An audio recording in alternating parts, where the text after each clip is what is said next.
साथियों, DK Gupta classes में आपका स्वागत है। आज हम देख रहे हैं सिंपल फ्यूचर टेंस। जो फ्यूचर का पहला टेंस है सिंपल फ्यूचर टेंस, उसको देख रहे हैं। इससे पहले हम प्रेजेंट टेंस सारे, पास्ट के टेंस चारों वो देख चुके हैं और एक टेंसों पर जो बेसिक स्ट्रक्चर बनाई थी हमने वो भी देख चुके हैं। तो एक बार उन वीडियो को भी देखें जिससे हमारा बेस है वो टेंसों के लिए बनता चला जाए। और हम जो फ्यूचर टेंस है उसमें जो अब डिफरेंट आएगा थोड़ा सा, तो उसको भी हम पहचान सकें। तो सिंपल फ्यूचर टेंस के लिए हम पहचान देखते हैं। ये वाक्य जो भविष्य में होने वाले कार्यों की साधारण सूचना देते हैं। एग्जाम्पल के तौर पर हम देखें कि जैसे वे कोलकाता जाएंगे, मतलब ये भविष्य काल, मतलब ये आगे की बात कह रहा है कि वे कोलकाता जाएंगे, है ना। तो they will go to Kolkata. तो इस प्रकार से इसका सेंटेंस हो जाएगा। इसमें देखें एडवर्ब, देखें कि एडवर्ब क्या क्या आ सकते हैं। ऐसा नहीं कि आना इनका ज़रूरी है, लेकिन हम बार बार जैसे कहते हैं कि अगर ये एडवर्ब आते हैं, मतलब जो वर्ब के साथ लगते हैं, तो हम ये अंदाज़ लगाएंगे अगर आते हैं तो कि ये वाक्य है सिंपल फ्यूचर का होगा कि टुमारो है, नेक्स्ट डे है, नेक्स्ट टाइम है, इन फ्यूचर है, एनी फ्यूचर टाइम दे रखा है। तो हम ये अंदाज़ा लगाएंगे कि ये फ्यूचर टेंस का ही वाक्य है, सिंपल फ्यूचर टेंस का वाक्य है। कोई ज़रूरी नहीं कि हर टेंस में इनका प्रयोग हो, ऐसा कोई भी ज़रूरी नहीं है। सिंपल फ्यूचर टेंस में जैसे हम देखें तो इसमें वर्ब की फर्स्ट फॉर्म का प्रयोग किया जाता है। अब आप डिफ्रेंशिएट करते चलना कि सिंपल टेंसों में पास्ट के में ही केवल सेकंड फॉर्म का प्रयोग करा गया था। बाकी फ्यूचर का सिंपल और प्रेजेंट का सिंपल, उनमें फर्स्ट फॉर्म का प्रयोग करा गया है।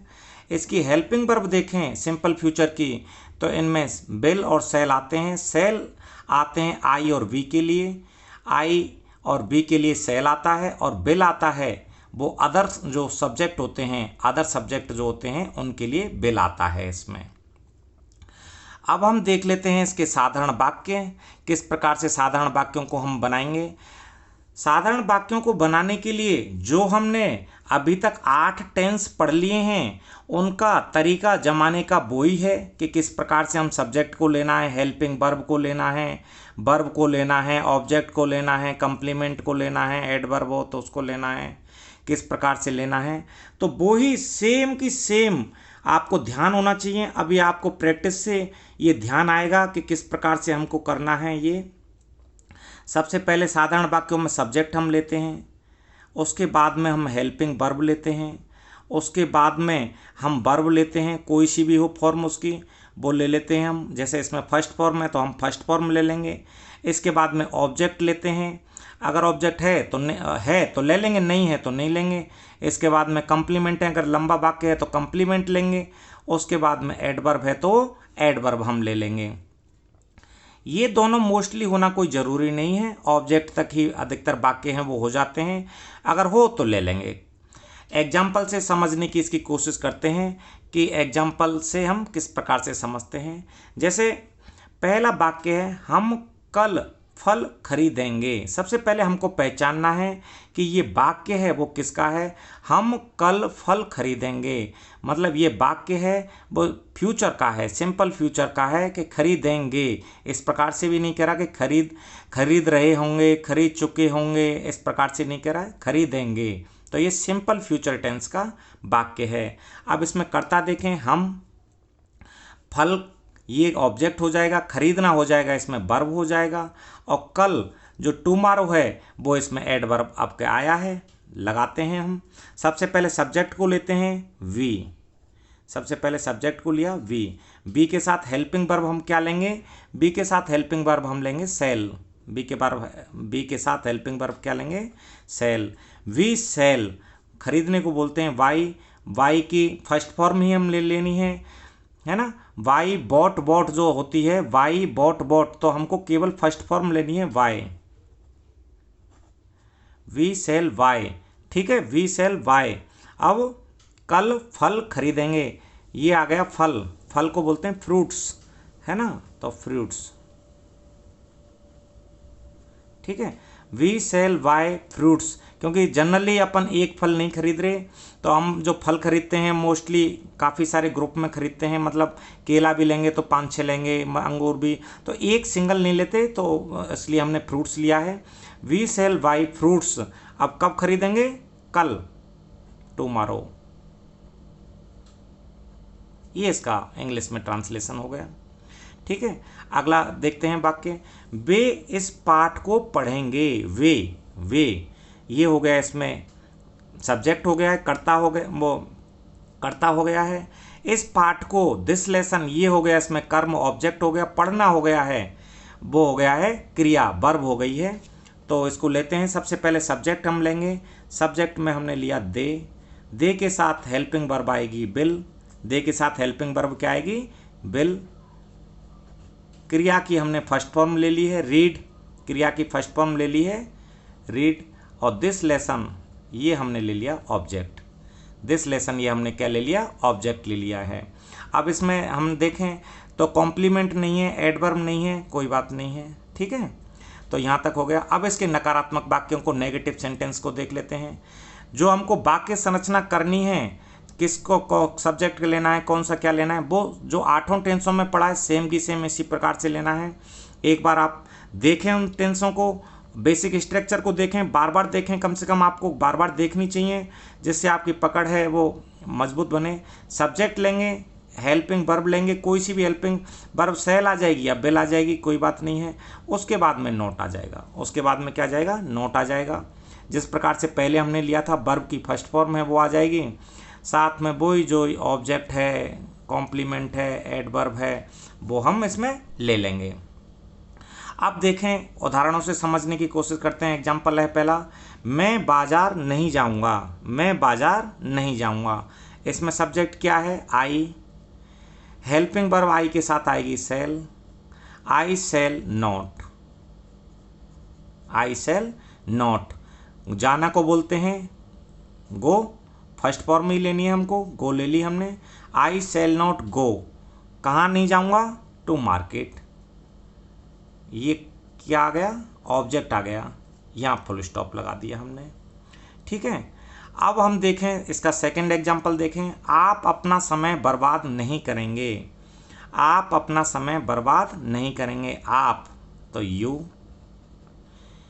यू के साथ हेल्पिंग वर्ब आएगी विल, यू के साथ हेल्पिंग वर्ब क्या आएगी? विल। नॉट लगा दिया, यू विल नॉट वेस्टेड, ये इस प्रकार से नहीं आएगी, बर्बाद फर्स्ट फॉर्म आएगी केवल waste. You will not waste, आप अपना समय, मतलब your time, you will not waste your time. ये हो गया इसमें ऑब्जेक्ट, ये क्रिया हो गई, ये नोट आ गया, ये हेल्पिंग वर्ब हो गई, ये इसमें सब्जेक्ट हो गया। अब हम देखते हैं इसके प्रश्नवाचक वाक्य, इंटरोगेटिव सेंटेंस। इंटरोगेटिव सेंटेंस की भी वाक्य संरचना सेम उसी प्रकार से है। सबसे पहले हम जैसे हेल्पिंग वर्ब लिया करते थे और उसके बाद में सब्जेक्ट लेते थे, फिर वर्ब लेते थे, कोई सी फॉर्म हो, जैसे में फर्स्ट है, और उसके बाद में ऑब्जेक्ट है, कॉम्प्लीमेंट है, एडवर्ब है, और फिर क्वेश्चन मार्क है। अगर कोई WH वर्ड से है, WH का मतलब जैसे वाई, व्हेन और हाउ, इस प्रकार से है, तो सबसे पहले हम WH वर्ड है वो लगा देंगे। WH वर्ड लगा दिया, उसके बाद में सेम स्ट्रक्चर ये की यही है, हेल्पिंग वर्ब, सब्जेक्ट, वर्ब की first form, object, complement, adverb और क्वेश्चन मार्क का चिन्ह है वो लगा देंगे। एग्जाम्पल से समझने की कोशिश करते हैं। एग्जाम्पल पहला है, क्या वह डॉक्टर बनेगी? क्या वह डॉक्टर बनेगी? तो वह सी, मतलब आई और बी नहीं है, तो इसमें हेल्पिंग वर्ब आएगी विल। हेल्पिंग वर्ब क्या आएगी? विल। जो हमने यहाँ से देखा, सबसे पहले हेल्पिंग वर्ब लेनी है। क्या वह डॉक्टर बनेगी, मतलब स्त्रीलिंग के लिए बात करी जा रही है, फेमिनाइन के लिए बात करी जा रही है। Will see, will see. ठीक है, अब यहाँ तक ले लिया। बनेगी मतलब बिकम, बिकम, बिकेम, बिकम, है ना, तो फर्स्ट फॉर्म हमको लेनी है become. Will see become a doctor, will see become a doctor. क्या वह एक डॉक्टर बनेगी? हमने हेल्पिंग वर्ब ले ली, सब्जेक्ट ले लिया, ये क्रिया की फर्स्ट फॉर्म, वर्ब की फर्स्ट फॉर्म ले ली और यहाँ पर हमने ये ऑब्जेक्ट ले लिया। ठीक है, अब हम सेकंड एग्जांपल देखते हैं इसका। वह अध्यापक कब बनेगी। अब इसमें कब, ये WH वर्ड व्हेन इसमें लगेगा, व्हेन। ठीक है, अब वह बनेगी, वही स्त्रीलिंग के लिए बात करी जा रही है। तो व्हेन, सबसे पहले हेल्पिंग वर्ब लगाओ इसमें, WH वर्ड तो हमने लगा दिया है। हेल्पिंग वर्ब आएगा विल, क्योंकि आई और वी के साथ ही आता है सेल और बाकी के साथ विल आएगा। व्हेन विल, अब सब्जेक्ट लगाओ सी, हेल्पिंग वर्ब लगा दी, WH वर्ड लगा दिया, ये सब्जेक्ट लगा दिया। ठीक है, अब बनेगी वही become. When will see become, क्या बनने, अध्यापक, become a TEACHER, teacher. When will see become a teacher. ठीक है, इस प्रकार से हम वाक्यों को बना लेंगे। अब देखते हैं हम चौथे प्रकार का, जो नकारात्मक प्रश्नवाचक वाक्य हैं, नेगेटिव इंटरोगेटिव सेंटेंस हैं, उनको देखते हैं। इनकी भी संरचना सेम उसी प्रकार से है जैसे हमने पहले की थी। सबसे पहले हम हेल्पिंग वर्ब लेते हैं, फिर हम सब्जेक्ट लेते हैं, फिर हम नोट लेते हैं, फिर हम वर्ब लेते हैं, कोई सी भी फॉर्म है उसको लगा देना है हमको। ऑब्जेक्ट है, कंप्लीमेंट है, एडवर्ब है, फिर क्वेश्चन मार्क का चिन्ह है। इसी प्रकार से WH वर्ड का, जो WH वर्ड हैं उनसे अगर कोई वाक्य की शुरुआत हो रही है तो सबसे पहले WH वर्ड आ जाएगा, फिर हेल्पिंग वर्ब आ जाएगा। सेम की सेम इसको आप कॉपी कर सकते हो। सब्जेक्ट, नोट, V1 का मतलब वर्ब की फर्स्ट फॉर्म, ऑब्जेक्ट ले लिया, कॉम्प्लीमेंट ले लिया और ये एडवर्ब ले लिया, क्वेश्चन मार्क का चिन्ह लगा दिया आपने। एग्जाम्पलों से समझने की कोशिश करते हैं। एग्जाम्पल है पहला, क्या वह जज नहीं बनेगी। क्या वह जज नहीं बनेगी, वही फेमिनाइन के लिए, स्त्रीलिंग के लिए बात हो रही है। तो सी तो सब्जेक्ट आ जाएगा, सी जब सब्जेक्ट आ जाएगा तो हेल्पिंग वर्ब विल आ जाएगी, विल। सबसे पहले विल, हेल्पिंग वर्ब हमने ले ली, विल ले ली। उसके बाद में सब्जेक्ट हमने ले लिया सी, सब्जेक्ट क्या ले लिया, सी। नहीं है तो नोट लगा दो, विल सी नोट। बनेगी वही बिकम, बिकेम, बिकम, तो फर्स्ट फॉर्म हमको लेनी है become. Will C not become, क्या नहीं बनेगी, जज, ए जज। हेल्पिंग वर्ब ले ली, सब्जेक्ट ले लिया, नोट लगा दिया, वर्ब की फर्स्ट फॉर्म लगा दी और ये हमने ऑब्जेक्ट ले लिया और क्वेश्चन मार्क लगा दिया। ये हमारा बन गया इसका सेंटेंस इंग्लिश का। अब हम दूसरा एग्जाम्पल देखते हैं। वह जज क्यों नहीं बनेगी, क्यों, ये वाई है ना, सबसे पहले हमको वाई लगानी है, वाई। अब देखो वह, दोबारा से मैंने उसी का ही वो बस उसमें क्यों लगाया है। तो अगेन जो सब्जेक्ट है वो सी आएगा, सी आएगा तो हेल्पिंग वर्ब आए वो विल आएगा, हेल्पिंग वर्ब क्या आएगा, विल आएगा। Why will C, why will C not become a जज। हमने WH वर्ड लगा दिया, हेल्पिंग वर्ब लगा दी, सब्जेक्ट है, सब्जेक्ट अगर आई और बी के अलावा आए तो हेल्पिंग वर्ब हमने विल लगाई है, नोट लगा दिया, वर्ब की फर्स्ट फॉर्म हमने लगा दी और ये हमने ऑब्जेक्ट लगा दिया। तो इस प्रकार से आपको प्रैक्टिस करनी है। तो चैनल को लाइक, सब्सक्राइब, शेयर करें। धन्यवाद साथियों।